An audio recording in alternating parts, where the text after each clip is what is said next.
Bien, abran su Biblia en 2 Corintios capítulo 1, versículo 20. Hoy estaremos terminando la segunda parte de Dios de promesas. Es lo que estaremos viendo hoy en esta tarde, Dios de promesas. 2 Corintios capítulo 1, versículo 20, nos dice la palabra de nuestro Dios: porque todas las promesas de Dios son en Él sí y en Él amén. Padre Celestial, rogamos, Señor, que tu palabra nos hable, que seas con cada oyente, Señor, para que esté enfocado, esté concentrado y sobre todo con un oído espiritual sensible para escuchar de tu voz, Señor. En el nombre de nuestro Señor Jesús, amén. Una niña abordó el avión y estaba por viajar a Nueva York. Y realmente esa niña, siendo tan pequeña, llamó la atención de todos los que estaban ahí sentados. Sube al avión ahí por el pasillo con boleto en mano, buscando un asiento, y al final, por su número, lo encuentra y se sienta. Se veía una niña educada, tranquila, segura de sí misma. Sobre todo, miró alrededor. Después de que observa a las personas que están sentadas por ahí, sonríe. Ella saca, un libro de su mochila y comienza a dibujar, empieza a pintar y empieza a colorear muy como si nada. A pesar de su edad de 8 años, no presentaba ningún tipo de ansiedad o estrés al despegar el avión. Va pasando el vuelo, como quien dice, que al final de cuentas no fue algo muy agradable. Había turbulencia, había mucha tormenta en parte también, y de pronto una sacudida fuerte por aquí y otra sacudida fuerte por allá, y la gente se pone nerviosa a consecuencia de ello, pero la niña mantuvo su calma. Ella estaba tranquila, serena en todo momento. ¿Cómo es que lo hacía? Y en realidad la niña confiaba. ¿Por qué razón? En que el padre de ella era el piloto. Yo creo que asimismo nosotros tenemos a nuestro Padre Celestial también, en el cual debemos confiar en Él. Y es entonces que sus promesas son creíbles, porque creemos y confiamos en que Él ha prometido algo y que lo va a cumplir. Ese es nuestro Dios. Salmo 62, versículo 5 nos dice: alma mía, en Dios solamente reposa, o sea, descansa, confía. Dice, porque de Él es mi esperanza. ¿Ve usted?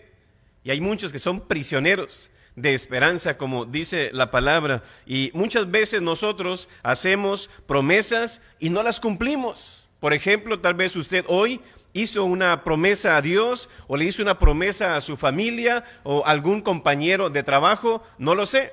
Pero de una u otra manera todos hacemos promesas. Oye, préstame $100 y el viernes te lo pago, y no pagamos. Oye, ¿sabes qué? Te voy a llevar a cenar el sábado, vamos a pasar un buen tiempo, y se llega el sábado y no lo hacemos. ¿Sabes qué? Que tengas un buen viaje. ¿Sabes qué? Cuando tú llegues allá, avísame y te voy a estar llamando cada semana. Y se llega el mes y nada. Papá, mira, si tú me regresas el teléfono, te prometo que ahora sí yo te voy a obedecer. Y se llega el tiempo y nada. Mira, ¿sabes qué? Yo voy a estar orando por ti. Se pasan los días y no oramos por la persona. ¿Sabes qué, pastor? Yo lo voy a llevar a cenar. Y se llega el tiempo y nada de la cena. No se crea.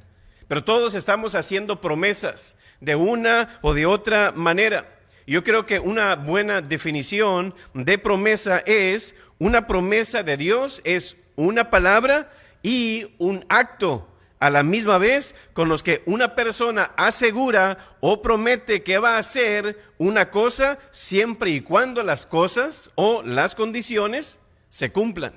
Creo que en sí esa es una promesa. Cuando Dios escoge a Abraham, y eso es lo interesante de esta historia, para ser el hombre de pacto, ese padre de la fe, vemos que él hizo promesas, o sea, Dios hacia Abraham, que todavía están vigentes hoy en el 2020, hasta el día de hoy. Dice Génesis capítulo 12, versículo 13, y haré de ti una nación grande. Y si usted ve, a Israel es una nación pequeña, como usted se ha dado cuenta, pero lo que son los que componen los judíos es una nación grande. Dice el texto, y te bendeciré. Es una de las naciones más bendecidas. Dice, y engrandeceré tu nombre Por esa razón muchos le odian. Dice, y serás bendición, y serán benditas en ti todas las familias de la tierra. La nación de Israel, juntamente con los judíos, es el resultado de esa misma promesa que se hizo en el Génesis. Hay un promedio de 6,000 años. Imagínense, yo creo que a través de los tiempos, a través de los años, las promesas de Dios no han cambiado a través de los siglos.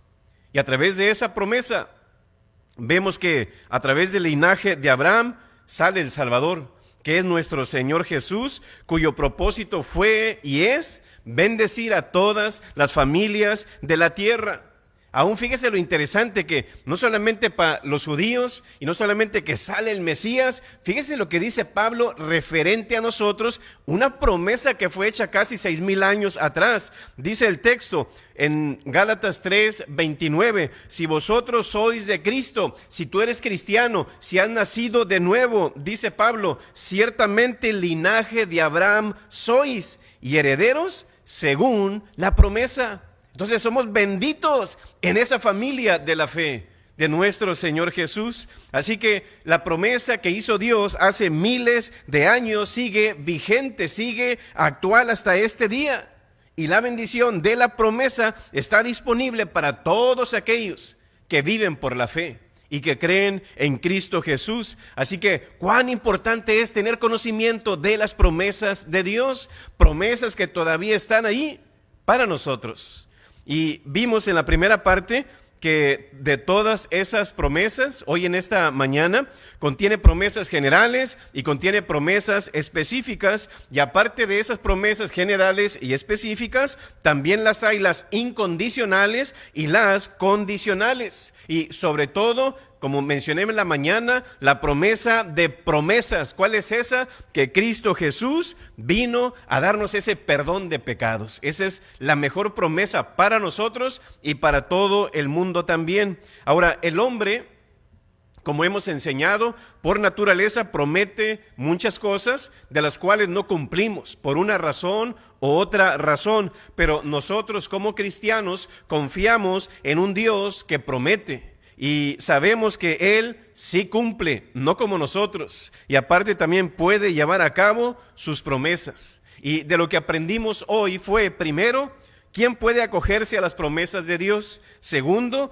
¿cómo nos hace saber Dios de sus promesas? Tercero, ¿por qué Dios nos ha hecho promesas? Cuarto, ¿cuál es el propósito de las promesas? Quinto, ¿nos merecemos esas promesas?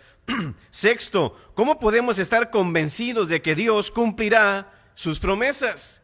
Y hoy estaremos viendo otra porción de esto, cómo podemos acogernos o hacer nuestras esas promesas que Dios ha hecho. En la mañana vimos dos cosas. Primero, cuando la promesa concuerda con la necesidad que enfrentamos en el momento. Y en segundo lugar, que vaya de acuerdo con su voluntad para nuestra vida. Y tercero, estaremos viendo hoy que andamos dentro de su voluntad. ¿Usted anda dentro de la voluntad de Dios? ¿Usted camina dentro de la voluntad de Dios? ¿O anda conforme a la voluntad de Dios? ¿O anda conforme a la voluntad suya? ¿O anda conforme a la voluntad de sus amigos? ¿O anda conforme a la voluntad del mundo? ¿Cuál es la voluntad la cual rige su vida? La que encamina su vida. ¿Cuál es? ¿Es la de Dios? ¿Es la suya? ¿La del mundo? ¿La presión de grupo? ¿Cuál es? Y eso es lo importante aquí. Usted quiere que las promesas de Dios se cumplan en usted, tenemos que andar dentro de su voluntad. Dice la palabra en Éxodo 19:5, ahora pues, si diereis oído a mi voz y guardareis mi pacto, vosotros seréis mi especial tesoro sobre todos los pueblos, porque mía es toda la tierra. Entonces nosotros tenemos cierta responsabilidad de vivir en obediencia a lo que estamos viendo con este versículo. Si queremos ver la respuesta de esa promesa, yo tengo que ser obediente. Y creo que a los cristianos se les conoce por su obediencia, creo yo. Ahora, si escogemos vivir en desobediencia, ¿qué va a suceder? Entonces, no recibiremos el privilegio de la promesa, sea cual sea la promesa. Pero si nos rebelamos y nos dejamos guiar por nuestros deseos carnales, nuestra intuición, nos vamos a salir de la voluntad de Dios y al final ese pecado de nuestra vida va a impedir que esa promesa se haga realidad en nuestra vida, o en nuestro llamado, o en nuestro propósito. Así que la clave es obedecer a Dios. Y hemos visto muchos requisitos para que Dios cumpla sus promesas en nuestra vida o en mi iglesia, en mi nación, sea lo que sea. Dios tiene un plan. Ahora, hoy en día creo que usted ha visto de ello, que hay muchos cristianos y hay muchas personas que trozan, no trazan, sino trozan la palabra de Dios, que más bien quitan la condición y añaden la bendición para ellos, dependiendo o diciendo o agregándole cosas que Dios no ha dicho. Pero ahí lo acomodo y lo hago para mí. No funciona de esa manera. Si usted está dispuesto a oír la voz de Dios y hacer lo que Él diga, entonces esa promesa se va a hacer realidad en su vida. Quiero que vaya conmigo a Deuteronomio capítulo 28, versículo 2. Deuteronomio capítulo 28, versículo 2, dice el texto: y vendrán sobre ti, fíjese, todas estas bendiciones. No dice parcialmente, casi como dice todas, y vendrán sobre ti todas estas bendiciones. ¿Y sabe qué es lo que sigue? Es lo que me gusta. Y te alcanzarán. Y te alcanzarán. ¿Qué nos enseña esto? Señalando que sus promesas pueden más que nosotros. ¿Ve usted? Significa que si me van a alcanzar, significa que alguien más tiene el control de ellas. Entonces tal parece como que los cristianos, en un sentido, aquellos que obedecen a Dios, son como imanes a las promesas de Dios. Usted pone el imán y usted atrae el fierro hacia el imán, ¿verdad que sí? Pero si usted voltea el imán al otro lado, ¿qué es lo que hace con el fierro? La ahuyenta. Entonces, si usted obedece a Dios, usted va a traer como el fierro al imán las promesas de Dios. Pero usted decide vivir en el mundo carnalmente, usted está volteando el imán y usted está ahuyentando esas promesas de su vida. Porque dice aquí: y vendrán sobre ti todas estas bendiciones y te alcanzarán. Y luego añade otra cláusula al final: si oyeres la voz de Jehová, tu Dios. ¿Ve usted? El escritor de Hebreos da 3 requisitos también para nosotros obtener las promesas de Dios. Quiero que vaya a Hebreos capítulo 10, versículo 35. Hebreos capítulo 10, versículo 35.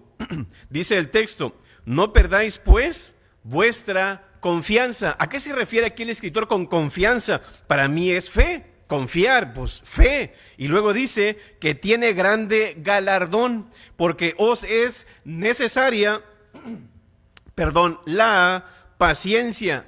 ¿Qué está hablando ahí? Pienso yo de paciencia, esperanza. Una promesa se te da y no se te va a dar y ya la voy a tener. No, puede tardar un día, una semana, un año, o 20 o hasta tantos años, como fue con la promesa de Abraham referente a su hijo. Así que primero vemos, el requisito es la fe, segundo la paciencia, y luego dice: para que habiendo hecho la voluntad de Dios, obediencia. Fe, paciencia y obediencia. 3 requisitos. Y luego dice: para que habiendo hecho la voluntad de Dios, ¿qué dice al final? Obtengáis la promesa. Para que tengas la promesa, es lo que dice el texto. Entonces, los requisitos para recibir las promesas de nuestro Dios son la fe, la paciencia y la obediencia. Así que, de sus miles de promesas que nuestro Dios tiene allí en la palabra, vamos a ver 4 de ellas. 4 promesas que todo cristiano, en un sentido, ¿verdad?, debe de saber. Que usted, si usted es un hijo de Dios, creo que debe de saber de ellos. Ahora imagínese, le voy a comentar nomás 4. Cuando en la mañana estuvimos hablando que si esa persona no se equivocó, 8,000 o más promesas para nosotros. Imagínese. Entonces, con estas 4 yo creo que si son reales en mi vida, usted es una persona bendecida. Ahora imagínese las 7,900 no sé qué más promesas sobre su vida. Oiga, creo que somos las personas más bendecidas, ¿no es así? Sobre el planeta Tierra. Dele gracias a Dios. Así que en primer lugar, de las muchas promesas, una de ellas que a mí me gusta mucho es: Dios nunca te dejará de amar. ¿Sí escuchó eso o no? Dios nunca te va a dejar de amar. Dice Primera de Juan capítulo 4 versículo 19, nosotros amamos a Dios. ¿Sabe por qué? Porque dice el texto, porque Él nos amó primero. Desde antes de nacer, dijo Jeremías, Él ya me tenía en mente. Imagínense. Efesios 3, ahí nos habla de la anchura, de la altura, de la profundidad, de todo. Nos habla ahí el tipo de amor de Dios que dice que excede a todo conocimiento, que no lo podemos entender. El amor de Dios hacia nosotros, porque es muy grande. Y Primera de Juan, capítulo 3, versículo 1, nos dice, mirad cuál amor nos ha dado el Padre para que seamos llamados hijos de Dios. Imagínense un Dios tan grande, tan poderoso, que piense en nosotros y que diga, tú eres mi hijo. Qué bendición, ¿verdad? Así que créanme que, y lo he dicho, que si Dios tuviera una hielera en el cielo, ahí estaría nuestra foto, ¿no cree usted? O sea, Él mostrando su amor hacia cada uno de nosotros. Y prueba de eso, yo creo que en primer lugar, si pensamos en la palabra de nuestro Dios, ¿cómo sabemos, pastor, que realmente a mí Dios me ama? Si soy esto, soy lo otro, hago esto y hago aquello. Bueno, ¿sabe qué? Dios escogió a Noé sabiendo que se iba a emborrachar. Si pensamos en la vida de Moisés, lo escogió a pesar de que él sabía que era un asesino, mató a un egipcio y fue el que escribió no matarás. Aparte, como dice, valga la redundancia, ¿no? Si pensamos en Jonás, él sabía que Jonás iba a huir y que no lo quería obedecer para que fuera a predicar, pero así lo escogió. Si pensamos también en David, él sabía que iba a cometer adulterio, pero aún así lo escogió. Si pensamos en la vida de Pedro, él sabía que lo iba a negar. Hasta el gallo se convirtió en mariachi de tantas negaduras, ¿verdad? Si pensamos en Judas también, él sabía que Judas lo iba a negar, pero aún así lo escogió. Y fíjese lo interesante, él llama a sus discípulos por 3 años y medio, y entre ese montón, ¿quién estaba? Judas.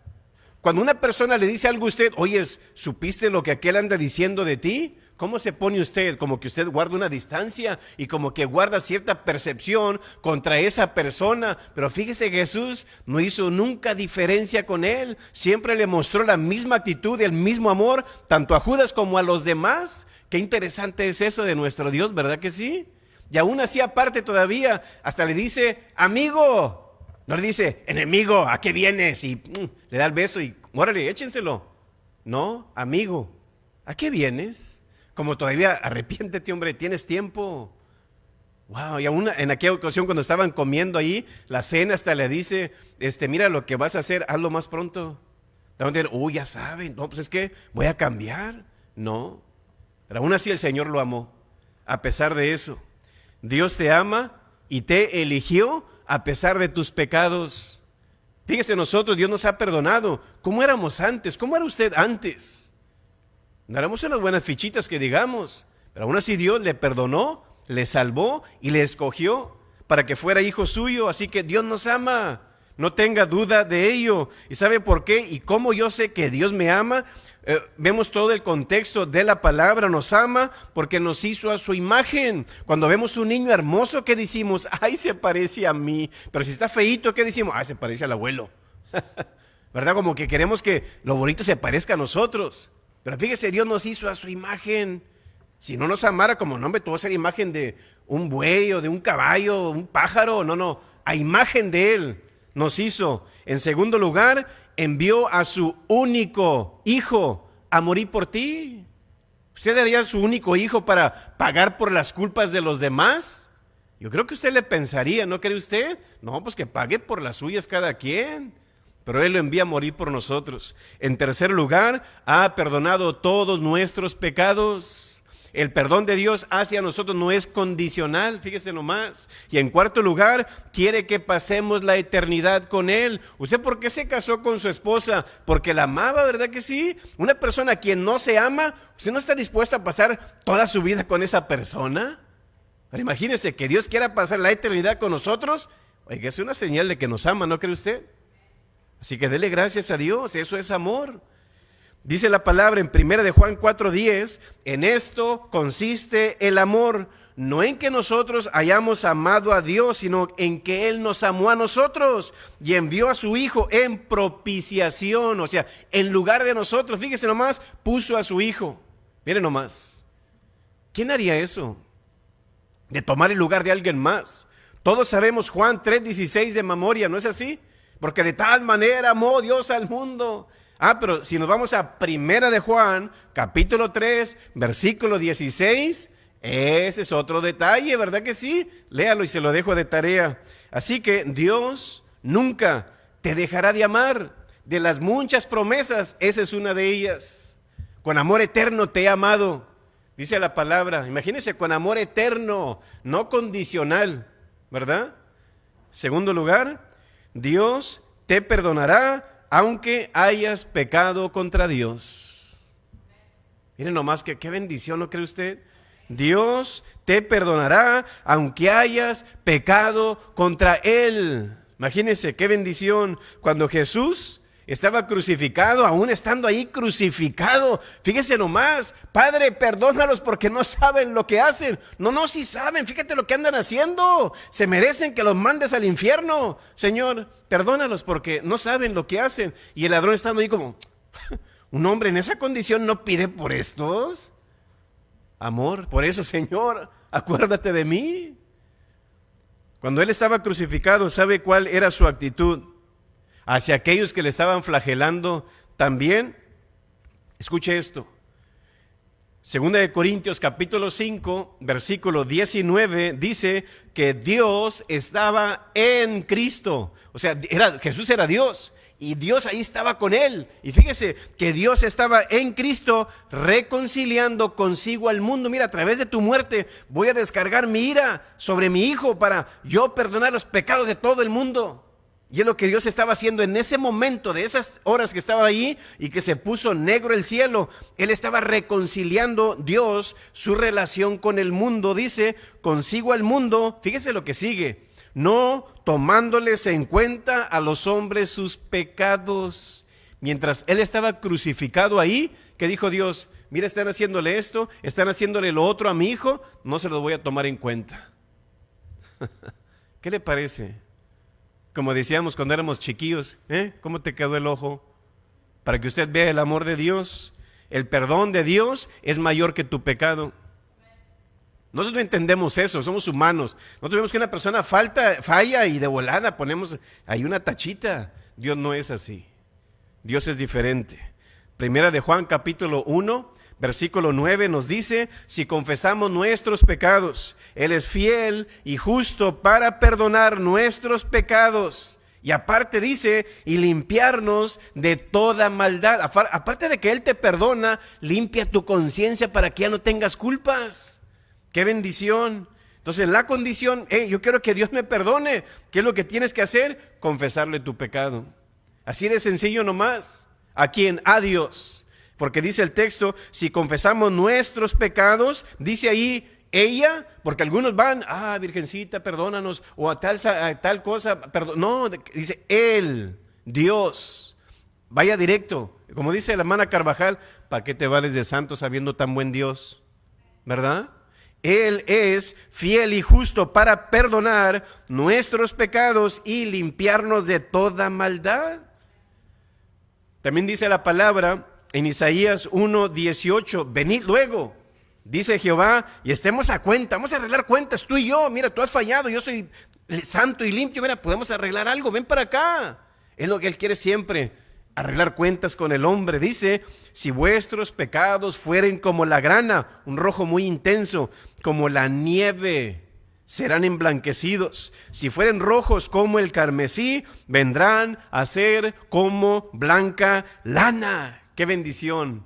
Existe un Padre amoroso que le perdonará todos sus pecados sin importar lo que haya hecho ni por cuánto tiempo lo haya hecho. Sepa que Dios le perdona sus pecados. ¿Sabe por qué? Es que yo soy muy bueno, pastor. No, señor, es que yo hago buenas obras. Es que yo ayudo aquí en la iglesia, ayudo a los pobres. No, señor.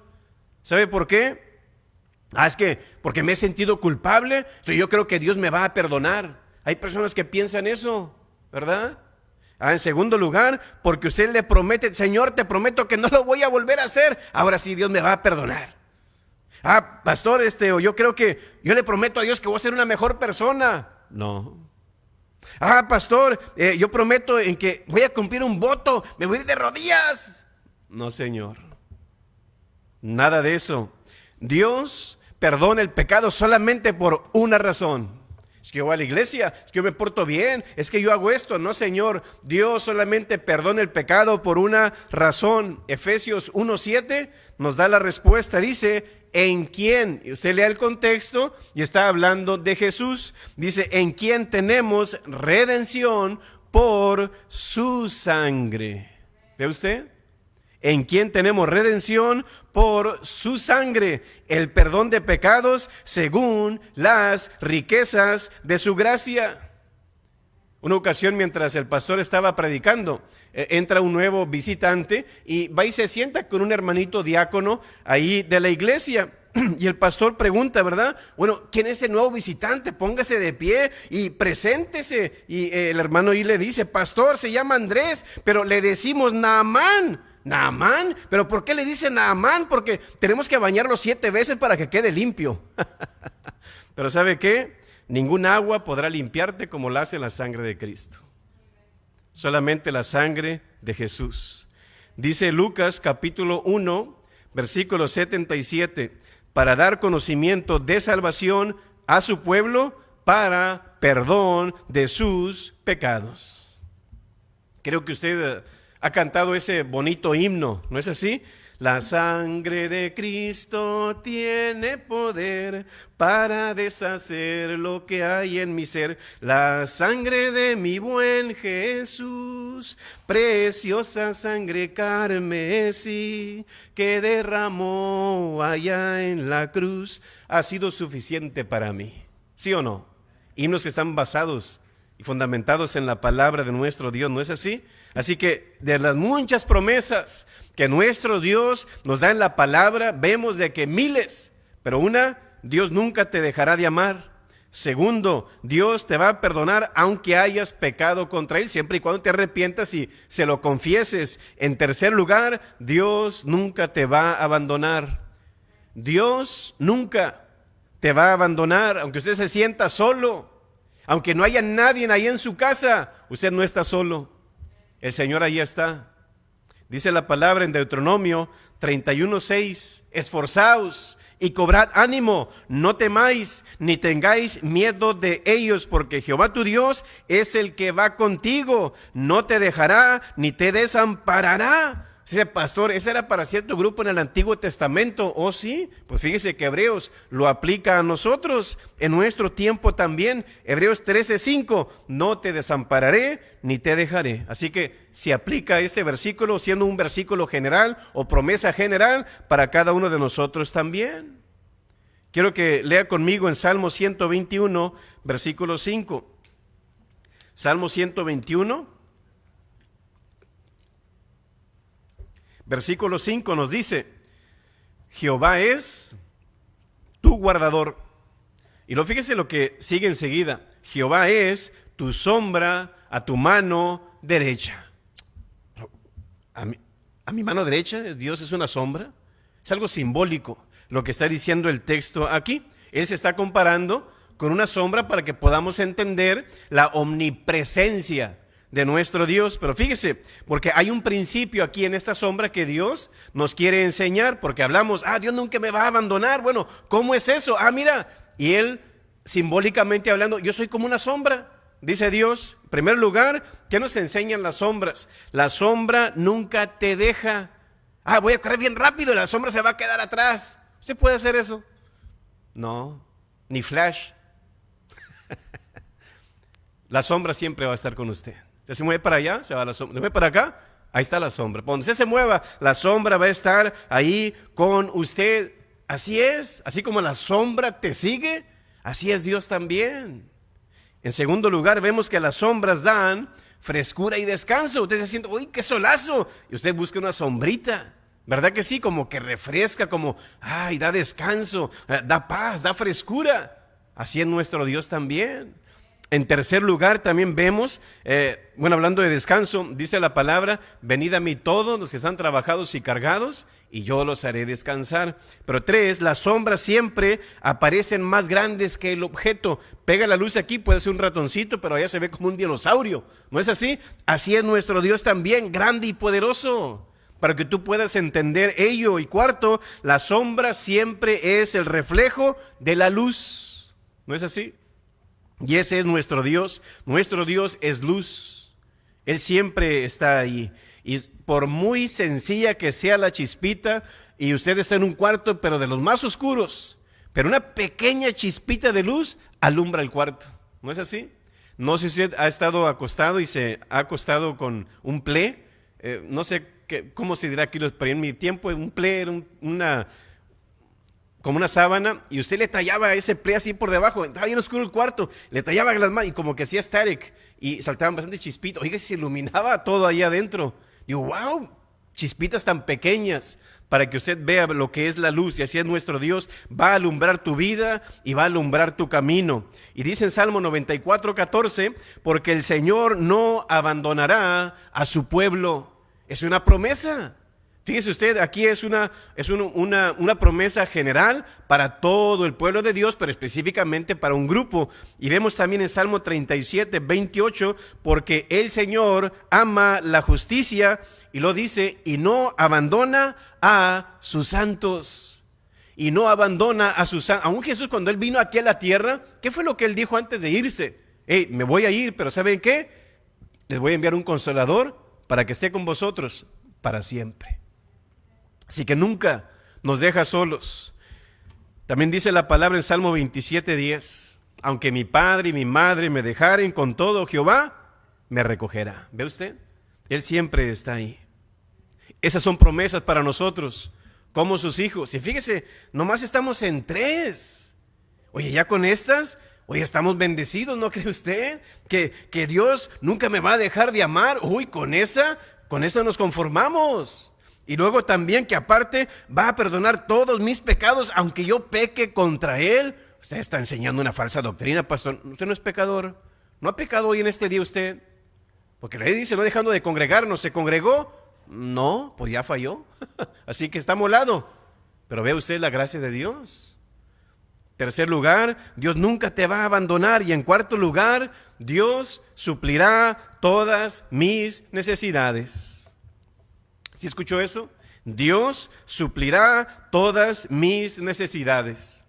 Dice en Filipenses capítulo 4, versículo 19, mi Dios pues suplirá todo lo que os falte conforme a sus riquezas en gloria. Eso significa que Dios tiene muchas riquezas en gloria para los hijos de Dios. Dice en Cristo Jesús, no en tu religión, no en tal santo, no en mis obras, no, dice ahí en Cristo Jesús. Es a través de Él que obtenemos esas bendiciones. ¿Qué dice Mateo capítulo 6, versículo 33? Mas buscad primeramente el reino de Dios y su justicia, y todas estas cosas os serán añadidas.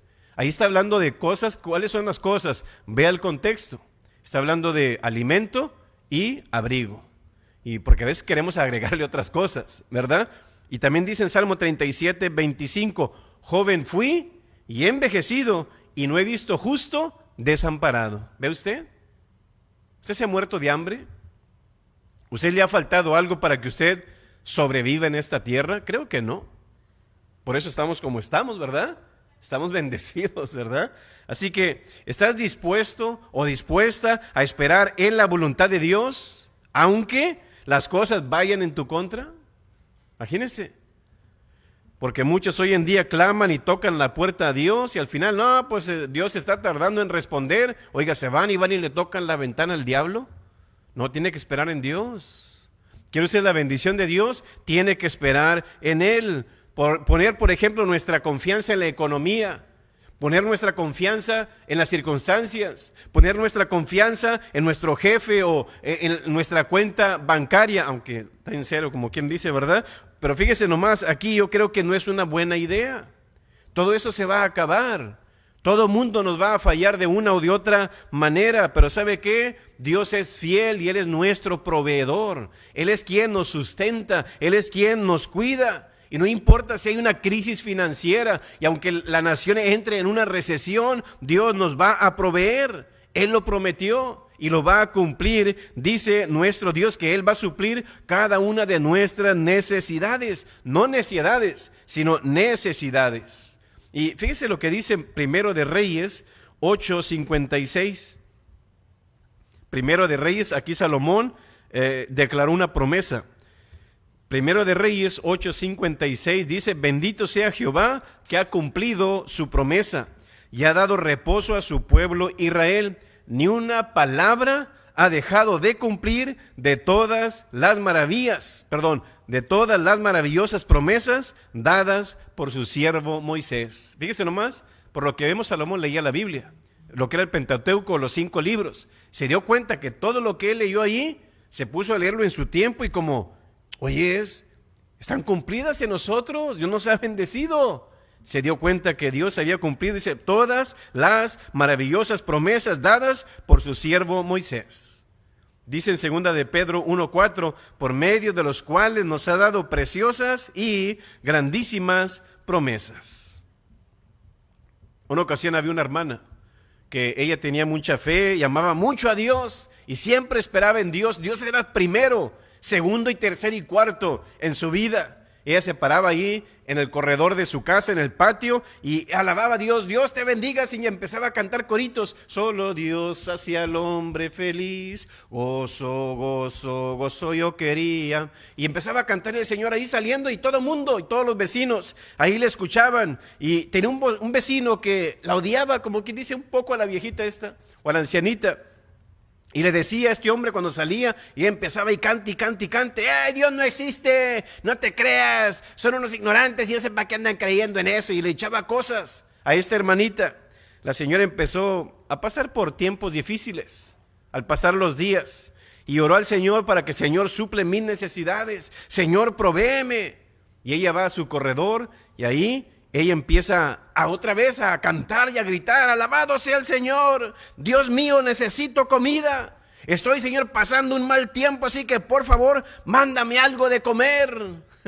¿Y sabe qué? La mañana siguiente, la señora salió ahí otra vez a su corredor y miró una bolsa ahí en el patio, ahí en su pasillo afuera, en su porche, con mucha comida, y gritó con gozo, agradeciendo al Señor por esa bendición que ella había visto ahí en ese porche. Gracias, Padre eterno, gracias, Padre celestial, por traerme esta bendición. De repente el vecino, entre unos matorrales ahí, salta de un arbolito y le dice: ¡ja, ja! Le dije que Dios no existe y que no había Dios. Yo compré esa comida, yo le puse esa bolsa ahí. Y la señora ahí, como ella, levanta sus manos al cielo y dice: gloria a Dios, y empieza a brincar y a saltar. No solo Dios me mandó la comida, miren nomás, aquí la tengo, sino que hizo que el diablo aparte la pagara. Yo creo que Dios es bueno, ¿verdad? Dios de una otra manera, a veces ni sabemos. Aún nosotros a veces decimos: nadie sabe para quién trabaja, ¿verdad? Y nos llega la bendición de un lugar o de otro lugar, de una manera o de otra manera. Dios se va a encargar de suplir nuestras necesidades. Así que te invito para que confíes en Él, para que esperes en Él, pon tu fe en Él. Y tú vas a ver estas bendiciones cumplidas en tu vida. Así que de miles de promesas, solamente 4: que Él nunca me va a dejar de amar. Segundo, que Él me va a perdonar aunque yo peque contra Él, nunca me va a abandonar y va a suplir todas mis necesidades. Qué bueno es Dios. Ese es el Dios que yo sirvo, ese es el Dios que yo amo. Tú también lo puedes tener. Y quiero invitarte hoy en esta noche que si tú no tienes a Cristo Jesús en tu corazón, es este Dios del cual yo te hablo, Jehová de los ejércitos. Tú lo necesitas en tu vida. Y quiero invitarte para que le recibas en su corazón. Así que Si quieres tenerlo en tu vida y en tu corazón, haz esta oración de fe conmigo y di: Señor Jesús, reconozco que eres Dios, reconozco, Señor, que eres mi Salvador, y te recibo, Señor, en mi corazón como mi suficiente Salvador y Señor de mi vida, Señor. Creo en ti, Señor. Séllame con tu Espíritu Santo, Señor, y sálvame. Te lo ruego y pido en el nombre del Padre, del Hijo y del Espíritu Santo. Padre Celestial, venimos ante ti, Señor, agradecidos por estas benditas promesas que nos das, Señor, a través de tu palabra, que son muchas, Señor. Hay predicadores, Señor, que han predicado toda su vida y nunca terminan de predicar, Señor, porque son miles y miles de promesas en tu palabra, Señor. Pero permite que podamos seguir predicando, Señor, de tu palabra, para que la gente sepa qué tipo de Dios eres y qué tipo de calibre de Dios eres, Señor. Eres un Dios grande, un Dios poderoso, un Dios de misericordia, Señor, y de gracia para nosotros, Señor. Por eso te alabamos, por eso te servimos y por eso glorificamos tu vida, Señor, por lo que haces en nosotros, Señor. Así que gracias, Señor, por ser un Dios de promesas. Eres un Dios que cumples promesas también. En el nombre de nuestro Señor Jesús. Amén. Bendiciones.